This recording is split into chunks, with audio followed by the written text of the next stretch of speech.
We are gathered here 8 decades since the founding of this unique body. The UN Charter calls on us not just to prevent war, but to build peace.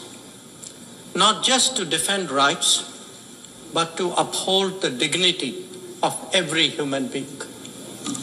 It challenges us to stand as good neighbors, uniting our strength so that generations to come inherit a world of justice, of progress, and of lasting freedom.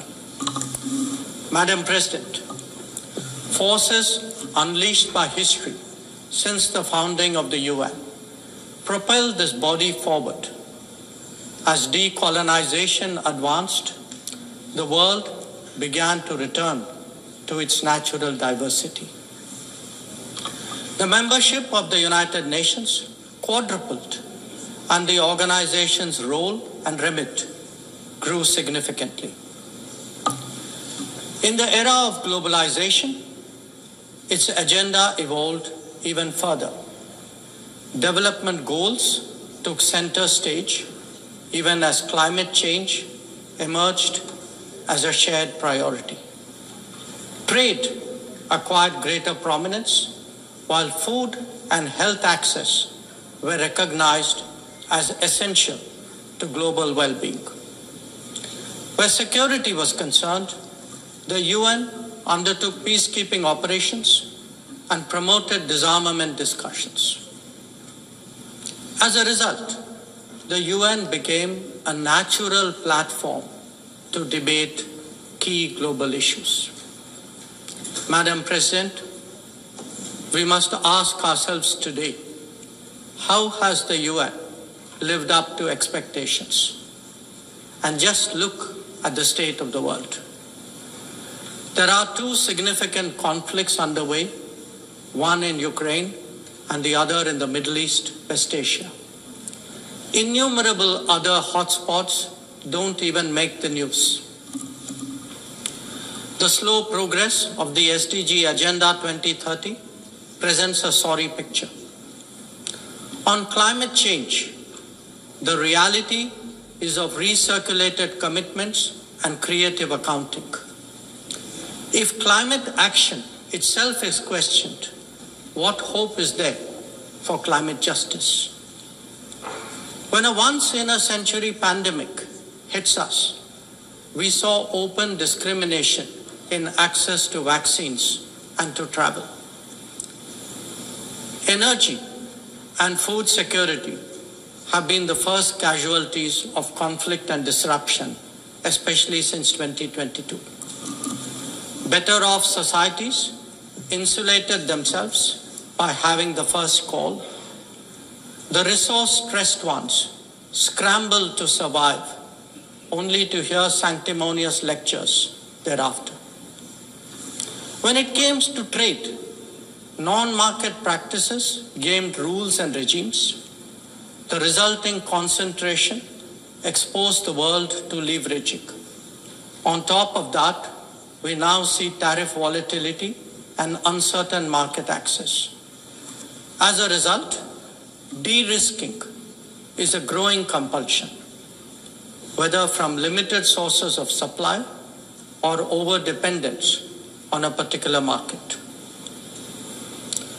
Economic concerns have other dimensions as well. Heightened technology control is one. The grip on supply chains and critical minerals is another. The shaping of connectivity is no less sensitive. Protection of key sea lanes has become a challenge. Restricting the evolution of a global workplace is an issue. Each makes a compelling case for more international cooperation, not less. But are we really headed in that direction? And where has the UN actually made a difference? Madam President, as members of the UN, we meet here as sovereign equals. That is not a formalism, but a recognition of the inherent diversity of our world. Understandably, we have different history, traditions, heritage, and culture. For them to coexist, for them to enrich each other, it is imperative that we foster understanding and respect. This will only happen when we resist political interference and economic pressures, when narratives are free of prejudice, when double standards are abjured, and when pluralism is truly appreciated. Madam President, Excellencies, while asserting our rights, we must also firmly face up to threats. Countering terrorism is a particular priority because it synthesizes bigotry, violence, intolerance, and fear. India has confronted this challenge since independence, having a neighbor that is an epicenter of global terrorism.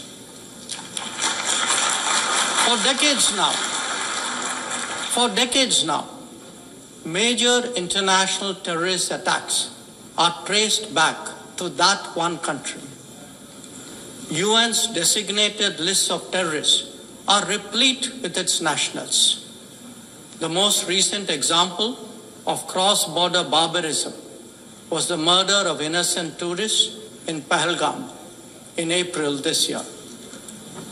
India exercised its right to defend its people against terrorism and brought its organizers and perpetrators to justice.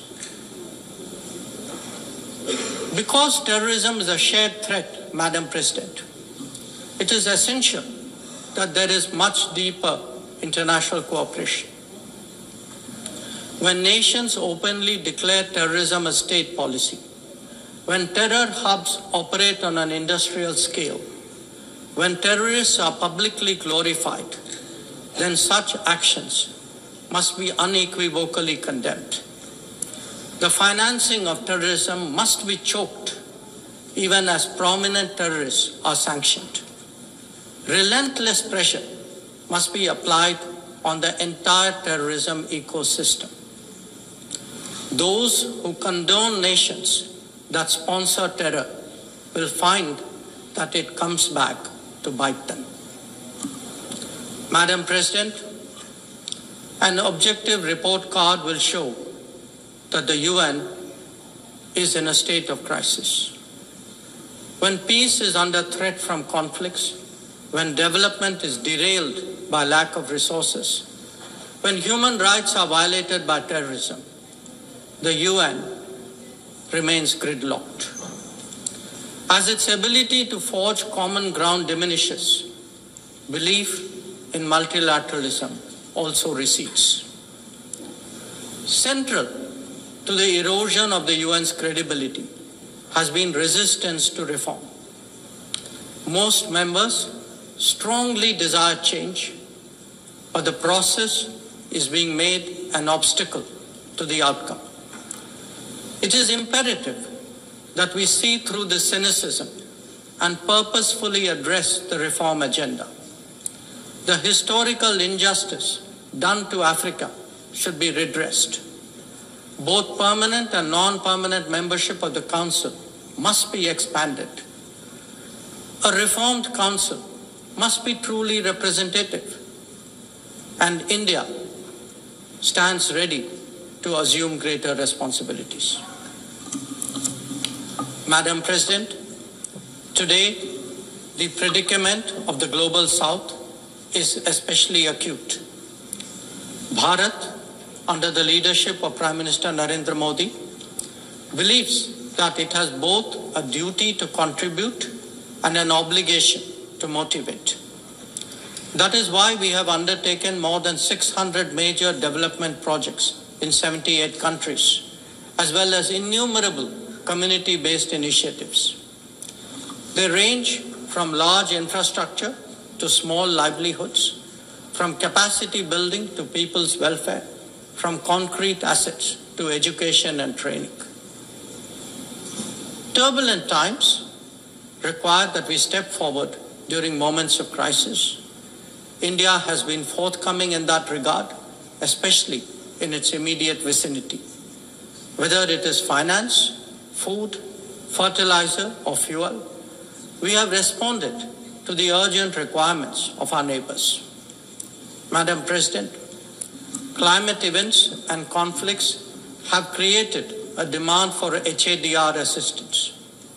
Reflecting our growing capabilities, Bharat has endeavored to be a first responder. Be it essential medicines or relief supplies, the operations of a field hospital or limb fitment camps, these efforts covered 19 nations last year.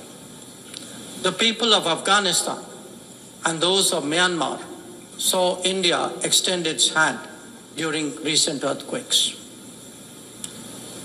Our efforts at ensuring safe commerce, combating piracy, and preventing attacks on shipping in the Northern Arabian Sea also bear mention.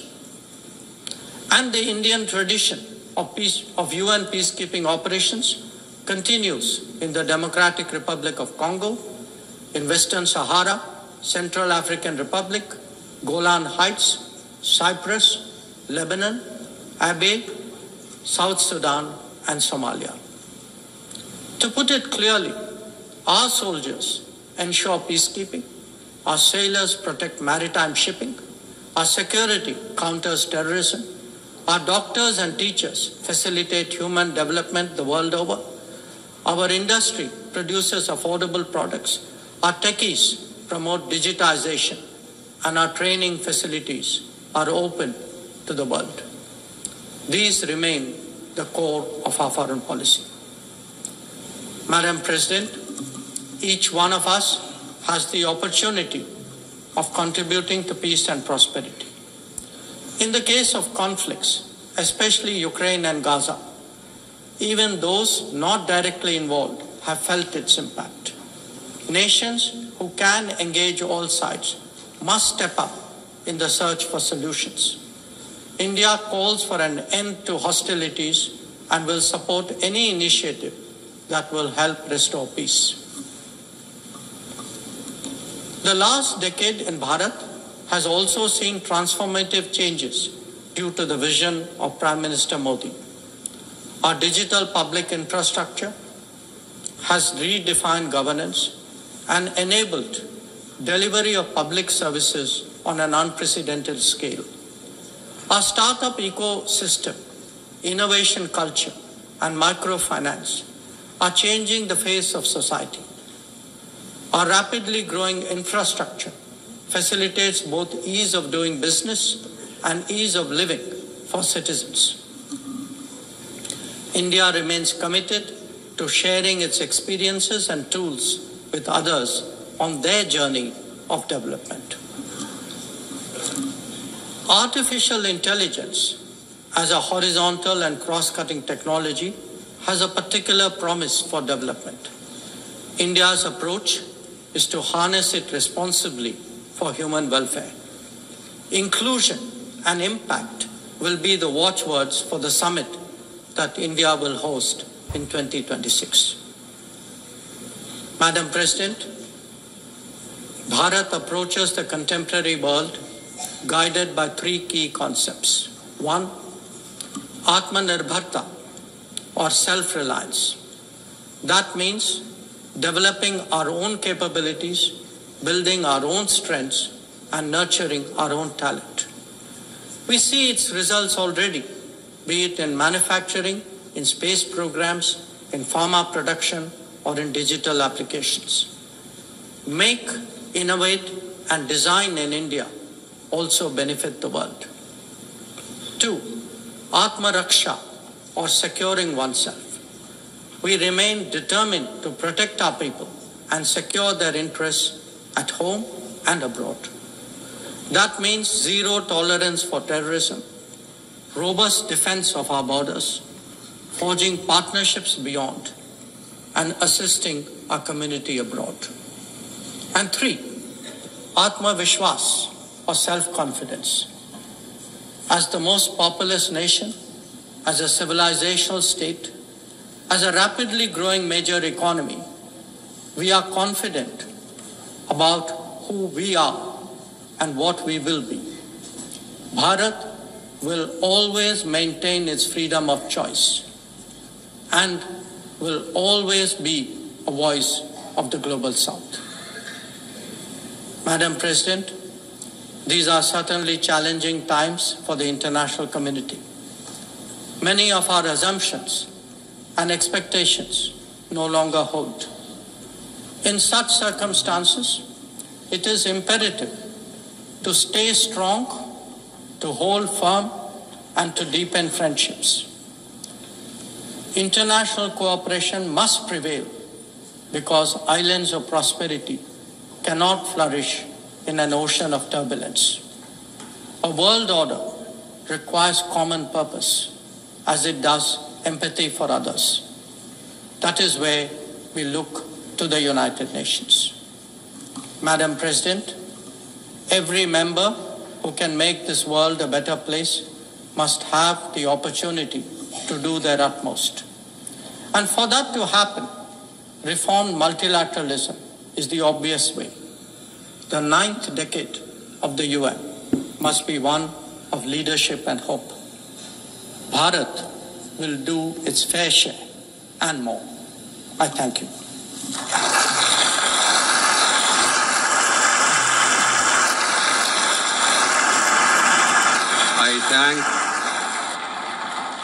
I thank the Minister for External Affairs of India,